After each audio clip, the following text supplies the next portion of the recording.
So, what did you think the first chance you had to go serve overseas? That wasn't Germany.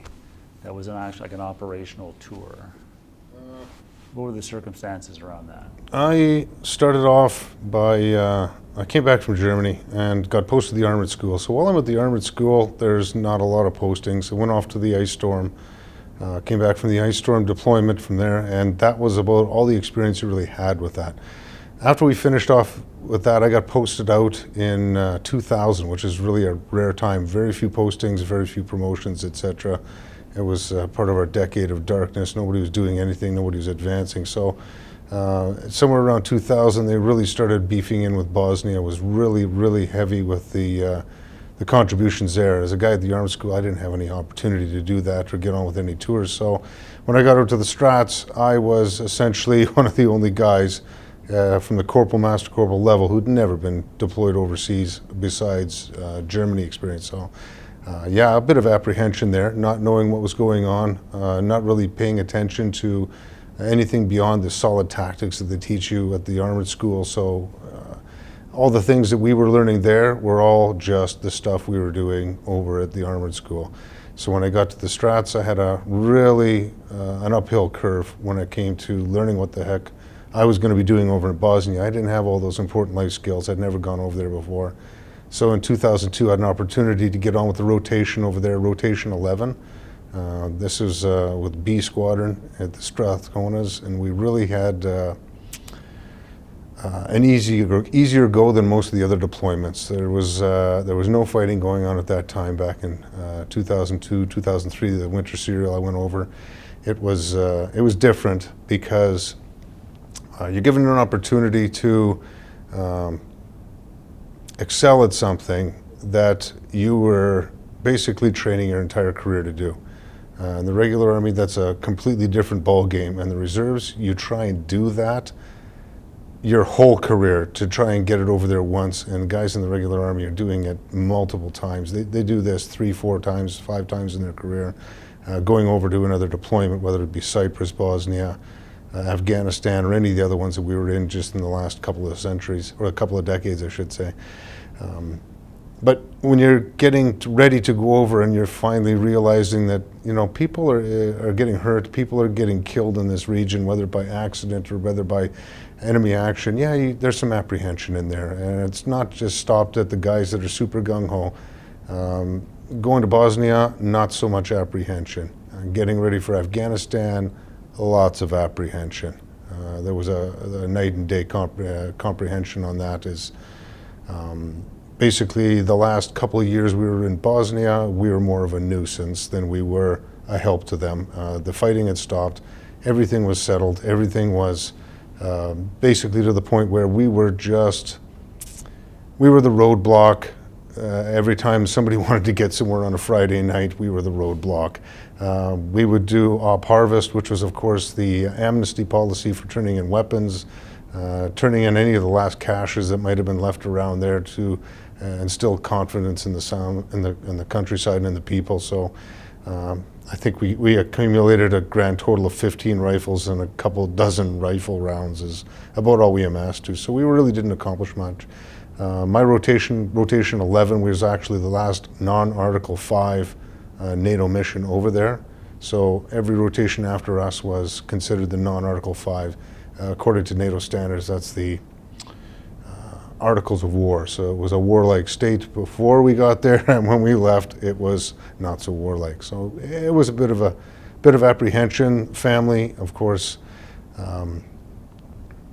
You're going someplace that they, 1, can't control, and 2, don't know anything about beyond what they hear on the news. And if you're not living that part of your life, if you're not living in it, it's really harder on your family than it is on you, because my limited understanding of a PTSD type infraction is that you don't have any ability to act out on the stressors on you. And it would probably suit my purposes more that my family probably could have gotten PTSD worse than I did, because there was no way for them to act out what was being inflicted on them, whereas I had a slight chance of acting and lashing out against the stressors against me. I mean, you covered a lot of territory right there, and it's sort of a burst transmission. It must have been strange for you, as you said, coming from the armored school after everybody's gone everywhere in the 90s, and you're going back to your unit, and you don't have, you've got the Germany, the special service medal or whatever it is, right? That's the SSM, Yes, right? SSM, yeah. Yeah. So what were you hoping to get out of that tour in Bosnia? A lot of people are looking for, regretfully, something to put on their uniform. Recruiting always goes and blossoms during times of strife or when we're deployed somewhere, and everybody's looking for the shiny bits to put on their uniform. I was there to fill a role. I was going to be in the armed forces for 20 years, regardless. Where I went, what I did, that was the important thing to me. The shiny bits at the end of it aren't.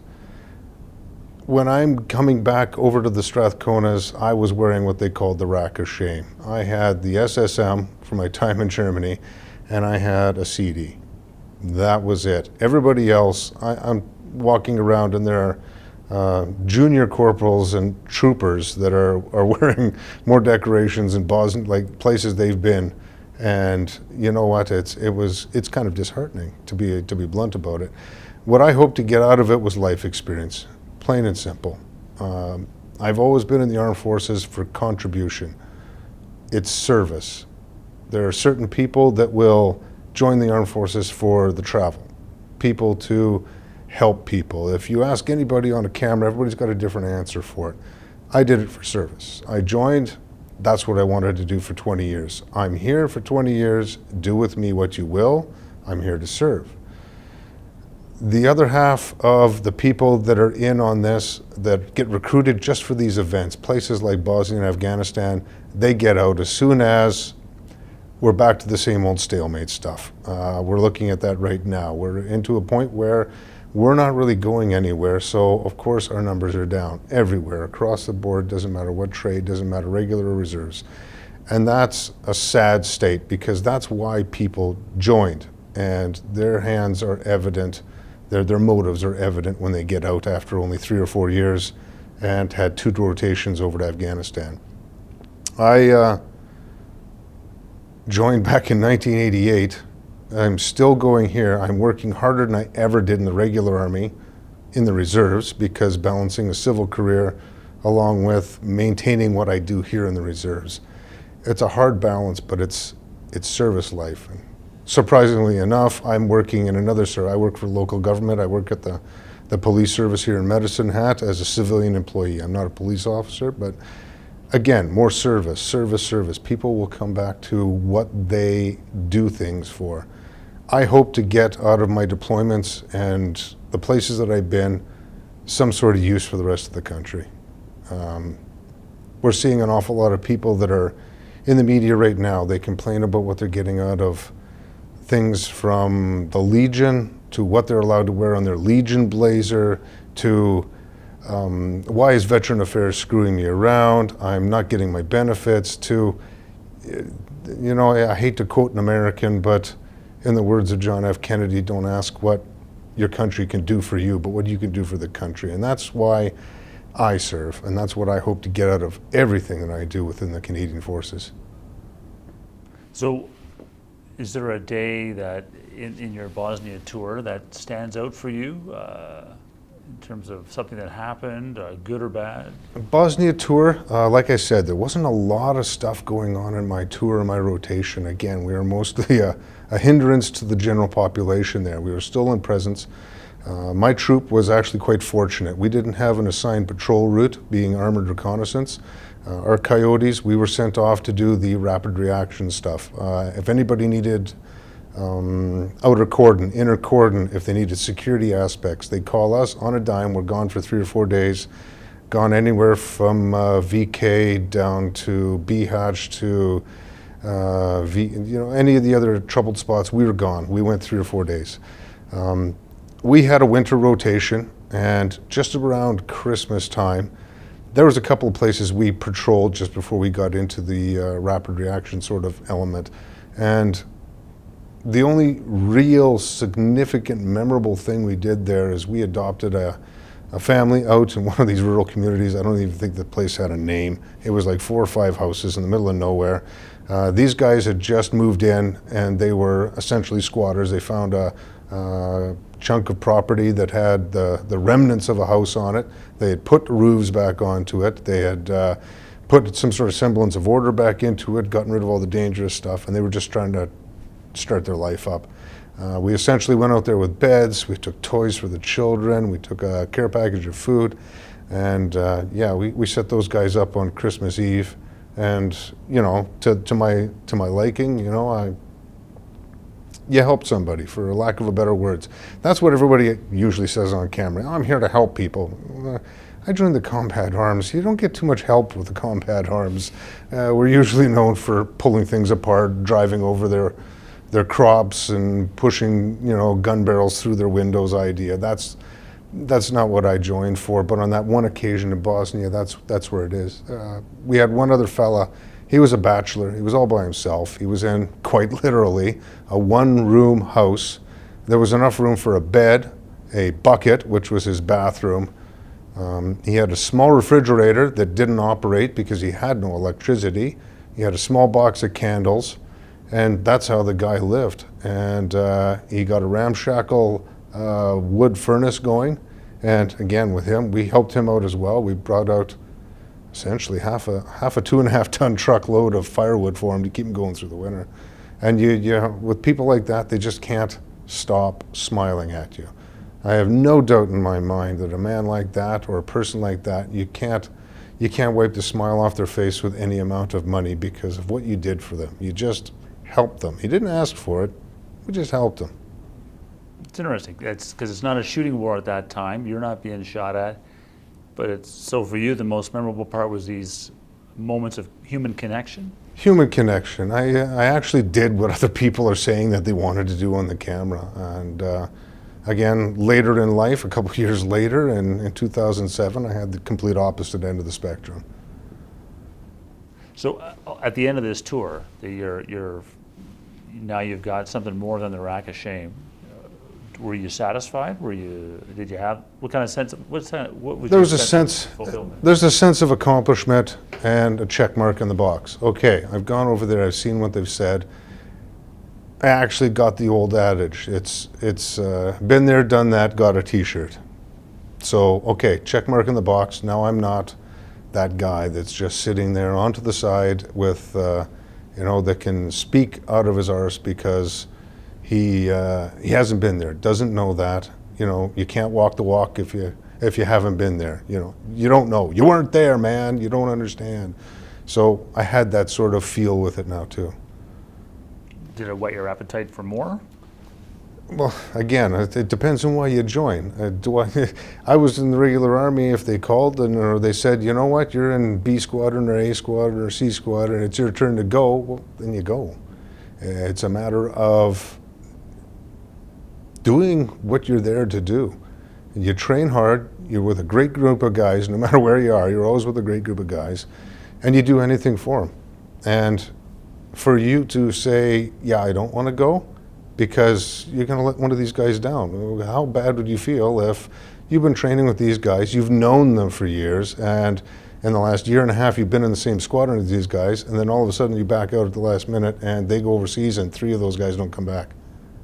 How low do you feel then? It's about not necessarily service to Canada, but service to your friends, and responsibilities is probably a better phrase for it. Responsibility to your comrades, to the guy next to you, the guy in the loader's hole, the guy that's in the driver's seat. That we're all part of the same group. I find your comments interesting about what people say on camera. Do you think there's a fair bit of bullshit that gets disseminated once the camera's rolling? I don't think there's bullshit. I think that people don't know how to speak what they really think. Are people going to think lesser of them because they didn't say that I joined to help people? Do you think people think any higher of you? I got irked when I watched the television news when I'm getting ready to go to Afghanistan, and they had been raging for well over 8 or 9 years at this point. The CDS had decided to put tanks in a year and a half earlier, And I watch the news, and what do they say in their comments? Currently, Canada has 2,700 troops in Afghanistan. And I said to myself, no. There are 700 guys over there whose job it is to carry a rifle, and then 2,200 guys to deny them equipment and tell them where to go. And that's the appearance that I had. Those other 2,200 are the people that had that, oh, I'm here to help, I'm here to serve, I'm here to, to do this, to do that. And I couldn't get pistols. In the tank crews, we couldn't get frickin' pistols for our crewmen because they were needed in CAF so that they didn't have to carry around a rifle to go to the canteen or to go to the Canex or to go to the Tim Hortons to get their coffee. And so I can back up what I'm saying. There's no bullshit. Is anybody going to think any lesser of them if they don't say that? It's an expectation. So let's talk about that then. So by the time it's your turn to go to Afghanistan, 2006, Task Force Orion, there's been a considerable shooting war happening. What are your thoughts? What are your feelings at the time you know that it's your turn now? Tanks are going. This is something new. Tank squadrons take 120 guys per deployment. I'm in the only tank regiment in Canada. I'm going. It's inevitable. I've set my mind to it. Much like my family history has cancer. It's inevitable. I'm going to get it. I won't be surprised. That doesn't mean I go around looking for it. It doesn't mean I wish it to happen. It's just going to happen. First rotation gets picked to go over, no problem. I wasn't in that squadron. Okay, we didn't get picked. The next squadron will go. The next squadron is starting to beef up and round out. Well, I'm not getting picked for that either. So, you know what? They're starting to mass a squadron together for the third rotation. That gets put together, and I'm put into a cell where we're training replacement crews. Wait a minute, well, why am I not getting picked here? It comes to the point where you're wondering, what's wrong with me? And at one point in my career, a couple of years earlier, I had blown my ACL. So it was under somebody's opinion that perhaps maybe I was on category and we can't send him. Well, hey, what's wrong with me, Sergeant Major? Well, you're on category. Are you kidding? No, I've never been on category. I got a blown ligament, but I'm still fit.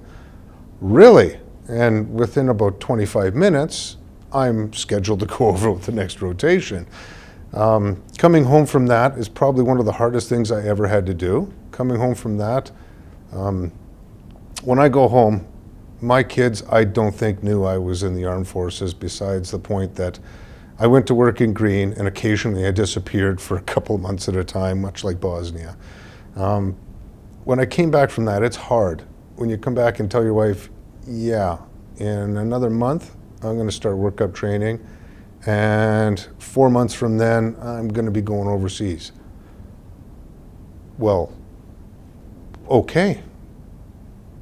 Really? Okay, that's all you've got for me? And well, it was inevitable, it's going to happen. You're a tanker, this is the tank regiment, this is where people go from. And it shocked me to think that, well, eventually that would happen. And some of our conversations before we're getting ready to go over, you're at home with relatives and before you're going overseas in between training, and the topic comes up, part of the conversation, and they ask, well, did you have a choice to go? I said, well, to a degree, yeah, but I could always say I didn't want to go and there'd be a reason, but no, I kind of want to go. And it sort of comes out that, well, you asked to go, didn't you? Well, no, not really. I just waited for my turn, and they said, it's your turn, away you go. Well, okay. And it stuck in my mind that it's very, very peculiar. Did my wife ever thought that I would not stick up my hand to go over? It's why you train. This is why I've been in the forces at that point for about 18 years. I wanted to go to a degree. Of course, there's apprehension. This is a real shooting war. This is somewhere where you're expected to go out, and it's something that weighed on my head right up until the first time my tank crew got into action. And it weighs on your mind that, am I doing this for the right reasons? Am I going to be good enough? Am I going to do the right thing? Am I going to freeze? Is my gunner going to freeze? Am I going to be able to tell him to do what's right? You know, there's a million and one things that go through your mind as you're getting into that situation. And we were well trained. We did an awful lot of build-up training for that. We went down to Fort Bliss in Texas and trained in there in some similar terrain. When we were down in Fort Bliss in Texas, they announced that we were going to be buying Leopard 2 tanks. And just off a whim, we said, well, we haven't got any time to train in here. They'll probably send us to Germany to train on the son of a gun. If not, a month and a half later, we're in Germany learning. We got delayed on our deployment by a month. So the rotation ahead of us got to stick around for a couple extra weeks while we trained up on Leopard 2s and they arrived. But the apprehension is there. I'm getting ready to go in to do this. This is something that I've waited and trained for the better part of 18 and a half years to go and do. And I'm finally getting a chance to do it. My boots had more time in than all 3 crewmen in my tank with me put together. I had my boots for longer than my 3 guys had been in the Army. So there's apprehension.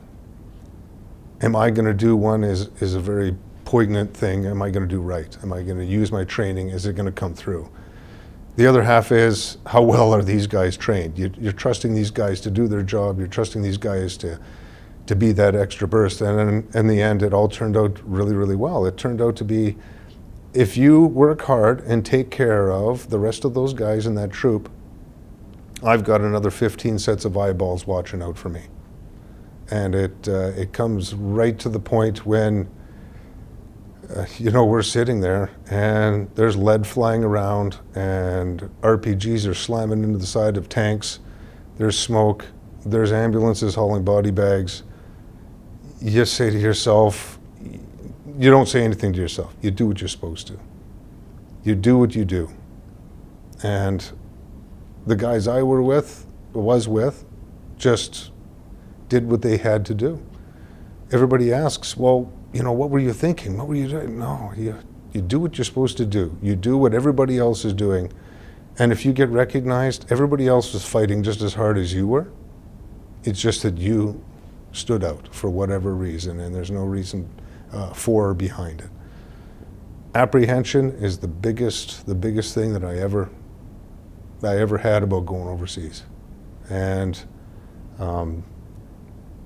my pivotal, my peak, my absolute, the absolute pinnacle of my career, up until and including this very moment, was the day that we got back.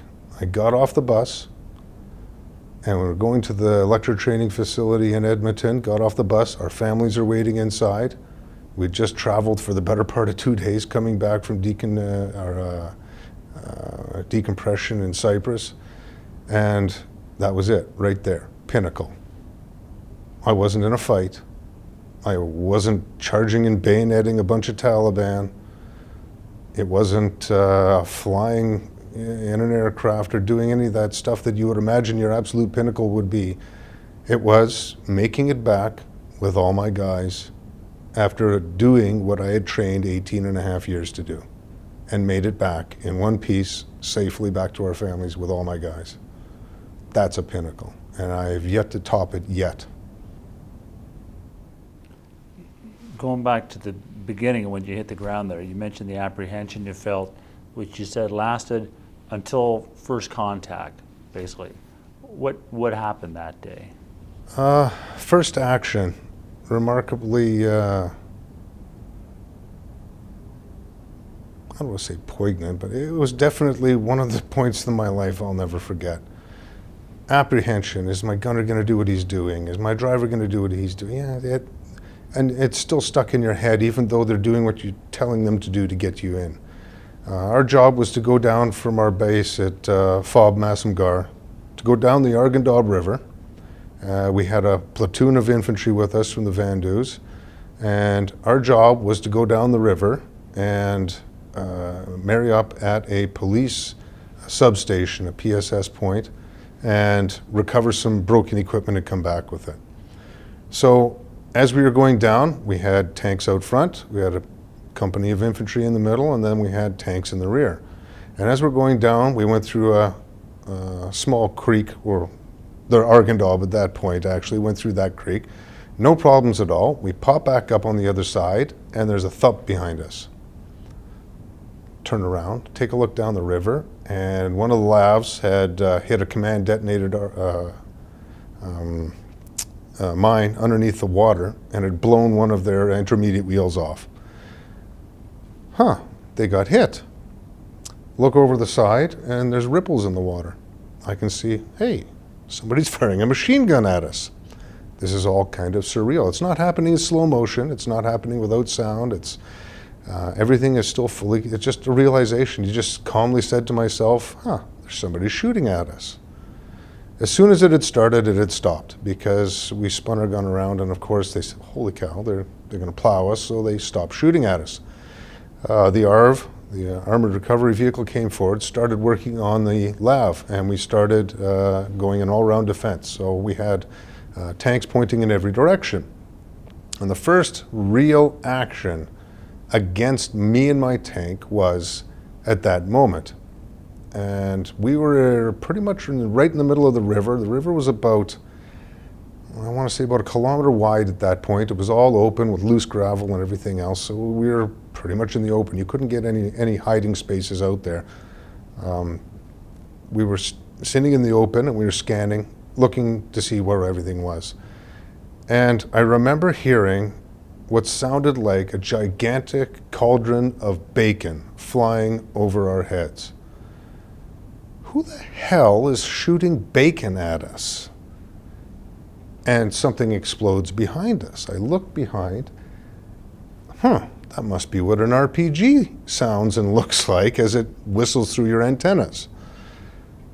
We had an RPG engage us from about 450 meters away, and it had gone right through our antenna tops, probably about 4 or 5 meters above us. Boom! Saw the puff of smoke on the other side of the river, where the RPG obviously kicked up with a backblast. I dropped the gunner down to the spot using the power controller. I pointed him onto us, said, take a look at him, see if you can find out which way he's going. I'm going to scan and see if I can see him escaping. So I let the gunner traverse his arcs, and I pop up, and I'm looking through the binos to see if I can see this guy escaping from the dust cloud going left or right. And my gunner says, hey, Sarge, I think I got him. What? Yeah, I think I see him. So I pop back down, and I look inside the sight extension tube, and just like out of a comic book, there's this guy. He had reloaded his RPG. It's on his back, and he's peeking through the grass. And it's just, he's pushing the grass out of the way. This guy's only 400 meters away. I mean, the minimum safe range for my HESH round is 350 meters. And the site is filled with this dude. And I physically said, I remember saying this in my head, there's no fucking way it can be this easy. I can't believe this. I looked over to the loader, I said, ready HESH. And my loader looks at me and, holy shit, we're going to do this. He presses the ready button, ready. I looked down at the gunner, I said, feed it to him. Boom. That was the end of our first action. And I said after that, and I said, you know what? I don't know what I was so worried about. My guys performed the way they were supposed to. They did what they were supposed to. And with an inordinate amount of luck, with RPGs missing us, we came through on top of that one. The rest of the tour, very, very similar to the rest of that. Calm, cool, collected in front of the guys, and the guys will be calm, cool, and collected right back to you. The apprehension was gone in one fell swoop in 25 minutes. Gone. There was a fair bit of discussion at the time. Like, Canada was the only country that sent tanks to Afghanistan. How useful was the tank, do you think, to our operations there? Indispensable. It was probably one of the better decisions they had ever done. We were delayed by, I want to say 3 almost 3 weeks. The Van Doos that we had been training with for the last 6 or so months before that were overseas, and they had to work with our battle group friends in front of us, the tankers that had to stay a little longer. The first time they went down the river, they decided, well, we're not going to take these guys. We haven't trained with these guys. They don't know how we operate. We don't know how they're going to speak French or how we're going to speak English. So we'll just leave them behind. They went down the river, and they basically got shot at every turn and bounced around.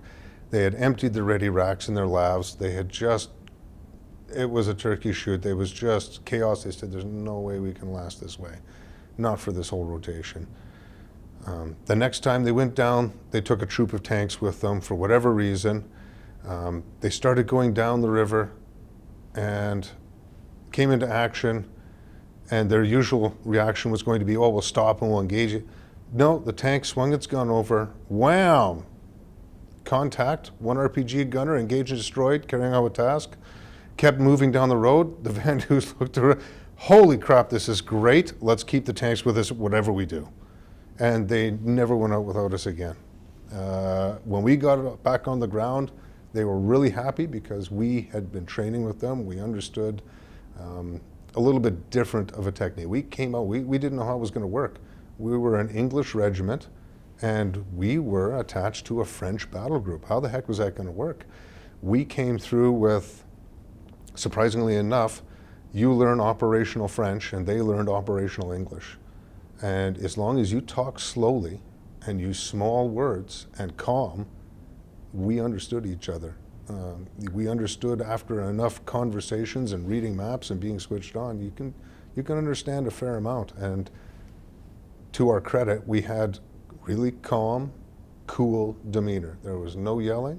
There was no excited gesturing. There was the radio net had to be calm, cool, and collected, because if you didn't, somebody would start speaking at a very high rate, and that wasn't going to help anybody. You talked about everybody doing their job. Some people get recognized, some people don't. You got recognized with an MID. What? That was a rough go. That was in the first month we were over there. We were again going down our old friend, the Arghandab River. It was our task to be a feint. They were going to put a police substation in one day. Our job was to attract as much attention as we possibly could. Bang a garbage can and have everybody run to us while they set up this police substation off elsewhere.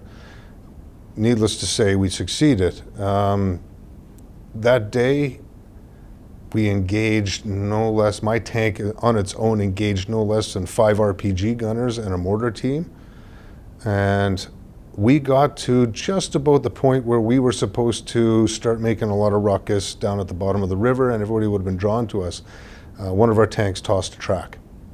And the ARV that we had with us was trying frantically to try and get it going. We had been in this one spot in the river for probably the better part of an hour, hour and a half, and we had attracted enough attention that we had some foreign fighters engaging us, and they weren't using RPGs. We were being engaged with recoilless rifle. We were being engaged with some RPGs, but they were limiting their shots at us. They were trying to hit us with some sort of mobile recoilless rifle. At the end of the day, we had all the tanks starting to get hit. It was probably somewhere around 4:30 in the afternoon. All of the tanks except for my tank and one other tank in the ambulance had been hit with an RPG fire or with recoilless rifle. The troop leader's tank lost its transmission, lost its radiators. My Charlie tank, he had lost his chiller unit and it had sprayed his armor. The troop warrant's tank had been tossed the track, and it had been hit as well on the side of the body armor. We were starting to get into some dire straits, and it was about that point that a truly fluky shot happened. The ARV was hit with a recoilless rifle, and that's when Nathan Hornberg was killed. He was the first tank crewman killed in a combat role in that sort of thing, in a tank, so to speak, since Korea. lots of crewmen, lots of my crewmen brethren in the Dragoons and the 12 RBC and the reconnaissance troop in the Strathconas had been killed previously, but the first tankers killed. Not 20 meters away from me, he got killed instantly. The RP, or the recoilless round, wedged to one of the armor mounting bolts and went right through the armor, melted right through, and went right through him. At this point, we had been under fire for about 5 hours, 4 or 5 hours, while we were trying to put a track back on. And every 10 minutes, they were firing from a different side of the river, different points, different areas. We were jockeying around trying to provide as much cover as we could. We had a 5th tank with us that day, the OC, Major Goslin, and he had decided we had had enough. He laid down some artillery from the last point where Hornberg's round that had killed him had come from, and ordered the platoon of infantry we had with us to do a quick attack on it with the Charlie tank, our plow tank. The plow tank got stuck when one of its plows dropped and wouldn't be able to lift. So I wheeled around. I instantly said, "I've got it," backed out of my position of cover while they jockeyed. I pulled around, I picked up the platoon of infantry, and we quick attacked the compound under artillery. We hit that, made a hole in the compound wall with our Hesh rounds, drove the tank right into the hole, and as we were in the hole, trying to get at the insurgents inside, I couldn't depress the gun low enough. So what are you going to do is let's get the machine gun on top into action. And as we're waiting for the machine gun up top to get into action, he had a few seconds he needed to do. I was up top, the fool of the moment. You don't realize these things, you just do what you have to do. Everybody is doing what they have to do. You don't think about, am I going to get a shiny out of this? You don't think about anything else. You just know you have to do something. So I did the most foolish thing a tank crewman could do. I stood out of the tank and fired my carbine while they waited for the machine gun to get into action. So out of that, I was nominated and obviously awarded a mention in dispatches for doing a quick attack.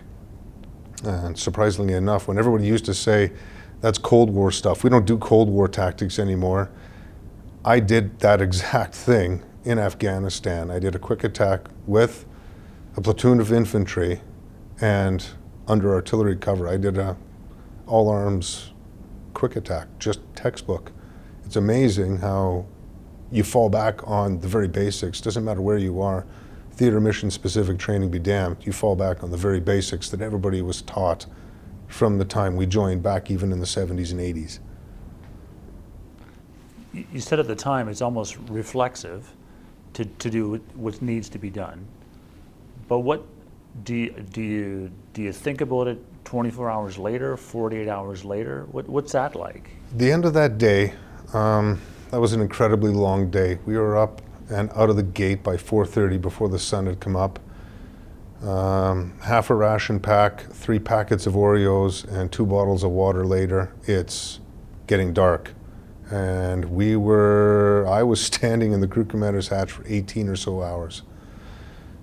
Pull in, rearm, refuel, send the lads off for a quick shower, into bed, and I sat on a stack of road wheels and I was puffing on a pipe. I have a pipe that I only puff when things are quiet and it's time to sit around for a minute. And you know what? I didn't need 20 minutes of sleep. I needed to stop and digest all of this stuff.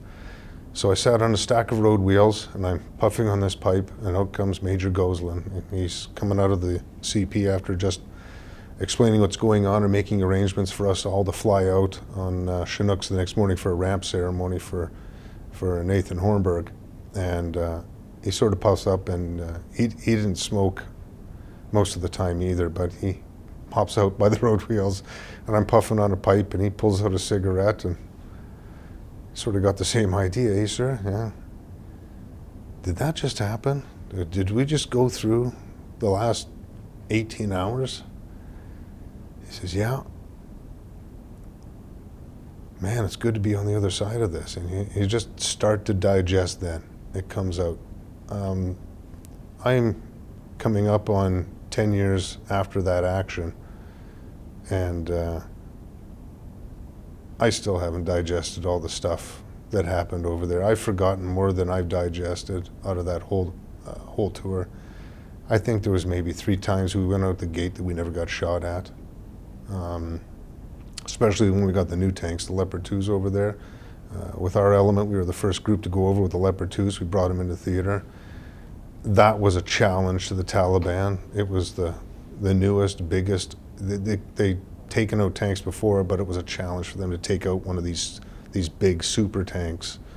And so it put a target on you every time you went out. It was something you can't digest. You can't afford to until you come back.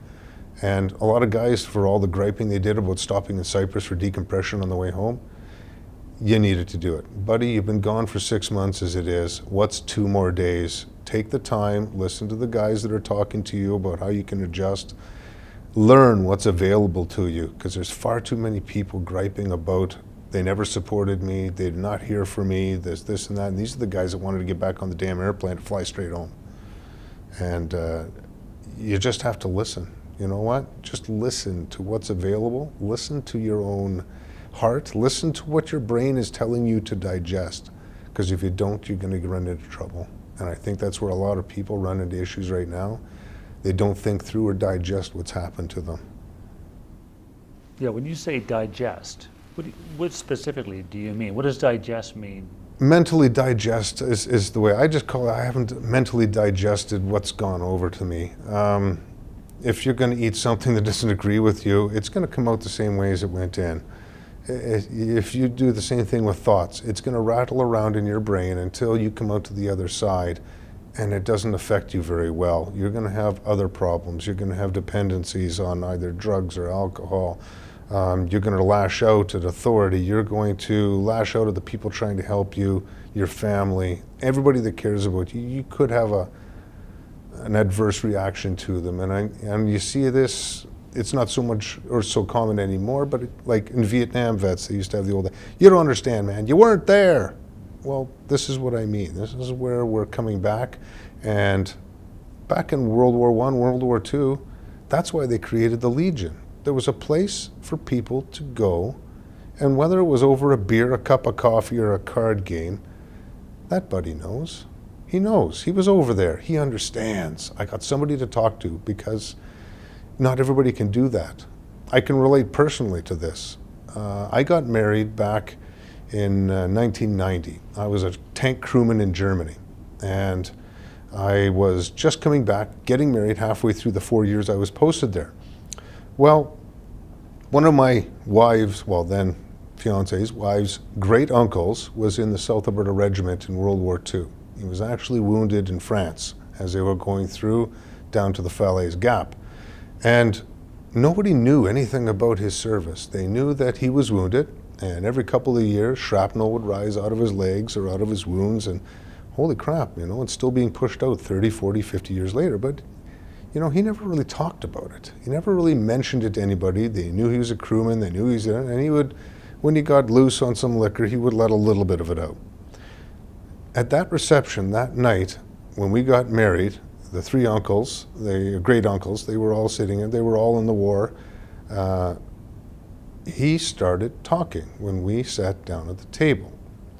And he started talking about his time in the war. Everybody went quiet and their jaws dropped, because nobody had heard these stories before in the 40 years since he came back. And it was because this guy's a tanker in Germany. He understands, he knows. And even in that era, coming 40 years into the future, he hadn't digested all the mental things that had happened to him, all the things he had seen, all the things that had happened to them. He hadn't completely digested it. He was just looking for somebody that understood it as well as he did to explain it to him or to get through it. And I find that that's really the role of the Canadian Forces right now with the Legion. They really have to reconnect with that, because not everybody is a good idea to go have a whole bunch of beers. And it's not just a service club. It's a place to go where people understand where you came from, what happened. At the end of this, what sounds like a very harried tour, just before you go to Cyprus, what kind of state are you in at the end of your 6 months or so? Happy. Everybody is, I would imagine, the same as all the other tours. It was glad to be going back. Didn't feel that I had left any business unfinished. Believe me, this is not like Europe. I will not be going on any battlefield tours in 40 years to go back and look at all the places I had been. You get a certain feeling after you've been to a few places that I'm never coming back here. You're climbing up the ladder to get onto the plane. You look back and you say, you know what, I'm never going to be here ever again. You just get that feeling. I had that feeling getting onto the plane. And I left nothing unresolved over there. I can sleep very soundly at night knowing what I did. I never shot first. I always returned fire. I think that I did a good job. I don't think I did a particularly brilliant job, but I did a good job. And I don't think that anybody has anything to be embarrassed about with the actions that we were in. At the end of the night, if you can sleep soundly with what you've done, I think that's a very honorable tour, an honorable way to serve. What did you do in Cyprus when you got there? How did you decompress? Decompression is an awful lot of quiet time with myself. You don't have an awful lot of time to yourself when you're overseas, especially in a crew with armored crewmen. You can't really get away. You're not going to put on your headphones and go to the weightlifting room and do a bunch of stuff like that, because you're always interacting with your crew or your troop. And your downtime is basically the time when you're just going to have a shower, scrape the face, and go to bed. That's your alone time. In Cyprus, yeah, I'm sorry guys, I'm just going to go have a nap, or I'm going to go sit in the pool, or you guys go ahead and go golfing. I'll meet you at the pub or the dinner or whatever later. It was, for me, a way to be alone, to myself, to try and start assembling through some of these thoughts in my noggin. You mentioned coming home, the best day of your career. How would you say that your overseas experiences have changed, affected you as a person and as a soldier? Knowing that I managed to get back with all my guys, that I had done my job, an immense sense of accomplishment. Like I said, nothing is even compared to it since then. Even going from my mention in dispatches to Quebec City, nothing even compares to it. Just the feeling of walking into that place that I'd walked into so many times before, and knowing on the other side of that set of doors is everybody's family and is my family, and that I can stop being worried or thinking about these things. Yeah, that's, man, I don't think that there's any other feeling of it. How am I going to top this comes into your mind, but quickly dismissed, because I had the presence of mind to realize that that's it. That's the pinnacle. It's never going to get any better than this. Never. And so did you get out after that? That's when you went to No. Just before I was going overseas, I had decided that I was not really in a position that they were taking very good care of me. I was one of the higher ranked sergeants in the unit and in the Armored Corps, and I wasn't being offered a warrant officer's course. And I said to myself, you know what? Like one morning I woke up on a Sunday, and all of a sudden I was walking, as I was walking to get a newspaper from one of those corner dispensers in the town, I just realized I'm not afraid to get out. I'm not. I can do anything. And then once everybody makes that point that you're not afraid to get out, because that's all I've ever done, 20 years in the Army, man, what are you going to do after this? Well, who the hell wants a 38-year-old tank commander? What am I going to do in life? And they're scared. At that point, you know what? I'm not scared. So I drafted my memo that afternoon, and I submitted it. And this is probably about 3 weeks before we deployed, before we went overseas. Actually, no, about 2 months, because I was just getting ready to go to Germany for the training. And threw everybody a curveball. And when I got to talk in the RSM's office, in the OC's interview, and he was quite blunt. He says, are we doing everything in our power to keep Sergeant Schall in the Army? And I said, nowhere near, sir. fair enough. I said, sir, you don't have to worry. I'll do my job. I'll do it to the best of my ability until I'm marching out the front gate. That's my commitment to you. And the people that I work with deserve no less. It's the same commitment. I want to ask you just before we wrap it up, how tough was it for your family while you were over there? Did you get a sense of that at the time? Oh, it was afterwards? brutally hard.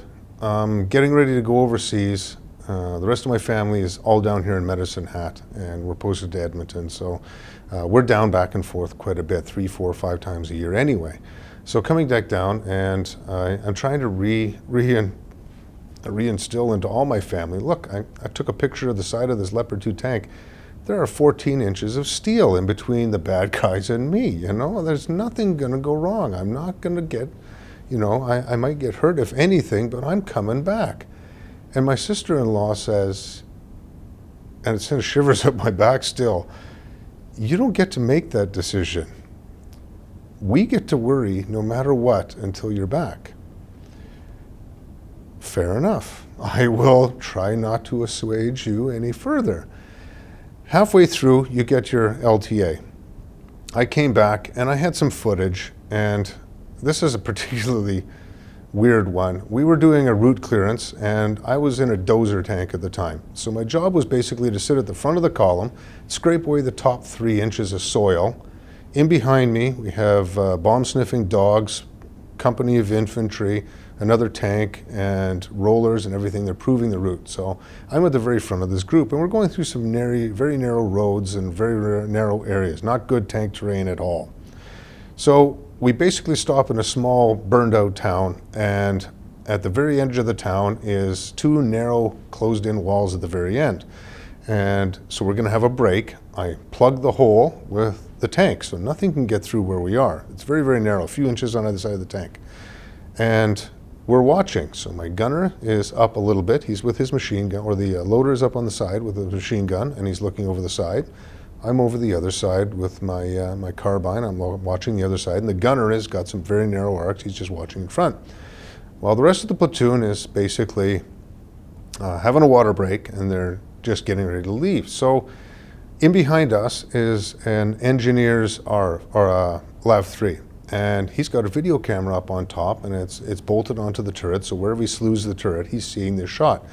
And the guy is filming the whole interaction. So you can see in this footage, you see the back of my tank plugged into these side buildings, and there's the platoon commander's coming over, and he's just talking on the tank phone saying, okay, I think we're getting wrapped up, we're gonna be ready to go in a few minutes. So as we're sitting there, okay, we're gonna get ready to go here, guys, you know, pin the machine gun, and I started sitting down a little bit lower, which was a good thing. And an Afghan insurgent about 100 meters down the road pops out of a spider hole and lets an RPG go at the front of the tank. So down below, my driver, after the fact, says, I had an Oreo cookie in my hand, and I was looking through the episcope, and I see the guy pop out of the hole, and I see the whoosh of the rocket coming, and it's slow motion. He can't drop the cookie fast enough to get onto the intercom to yell, holy shit, RPG. And my gunner, his entire sight window is filled with a spider hole and a guy popping out with an RPG, and it lets it go, and it flies towards the tank. It glances off the front of our turret and strikes a wall right next to us on the side and detonates off to the side. My loader and I are still up top a fair amount, and the concussion crumples us. And we we actually crumble back inside of the turret. The gunner looks off to the left, looks over and sees us falling in, and says, holy shit, they're dead. Cough, cough, a little bit of dust. I look over at the loader. You okay? He grabs his hands, he pats his face and his sides, looks at his gloves, no blood. I'm okay. I did the same thing. I pat my face, look at my gloves, no blood. I'm okay. See if the gun works. Traverses back and forth, we're good to go. So this engineer in behind us gets this footage of that going on. We get back that night, the battle captain's he says, wow, I got this footage from this engineer buddy of mine. He shows it, I said, holy crap, that's me. I suppose you want a copy, he says. Of course I do. So on my LTA, I bring this footage back with a whole bunch of other photos. I take this back, and we're sitting at my sister-in-law's house again. We're showing this on the computer, and I show this off. And it goes boom, and everybody's, holy crap, that's horrible, that's blah, blah, blah, blah. So that's me. My wife turns white, turns to me and says, I don't want to know another goddamn thing until you're back safe. She still doesn't know half the stuff that I did over there. She hasn't asked, and I haven't told her. How hard is it on your family? She still doesn't know. And I'll have no idea how hard it is until you walk back into that LTF and you're in one piece and you brought all of your troop home. Is there anything that I haven't asked you about that you want to say in summation to wrap it up? Everybody joins for something that they want to accomplish in life, and it might be for service, it might be for accomplishment, might be for travel, might be to help people. But no matter what it is, hopefully people in the Canadian Army join for the right reason, and that is to serve. And they always have, and I think they always will. Since I've become a reservist for the last 8 years, I've never worked so hard. I've worked so much harder as a reservist than I ever did the regular Army. It's just so much more to balance. You have to be a citizen and you have to be a soldier all in the same fell swoop. The only thing I can say is, if you're thinking about joining the forces, no matter what capacity it is, join it for the reasons you want to join. But when you do join, serve, because there's no better feeling at the end of it. I'm at the end of 28, I've still got more to go, and I'll tell you, there's nothing better at the end of it than to look back and say, listen, this is what I contributed to. I made a difference. Somebody is here, or a place is here, or something has happened that I contributed to. And I'll tell you right here, right now, my whole goal in life is to have more than a name, a start date, and an end date on a tombstone. The whole job is just to be here on this planet to make a difference. And you can really do that in the forces. So if anybody's out there that's not sure, that doesn't know what they want to do in life, but they're missing something, maybe this is for you. This is what you want to do. Jump in with both feet. There's nothing stopping you from actually doing something that matters on this planet, because there are millions of people out there that are never going to do anything but consume air and turn rations into poo. Thanks very much. You're very welcome.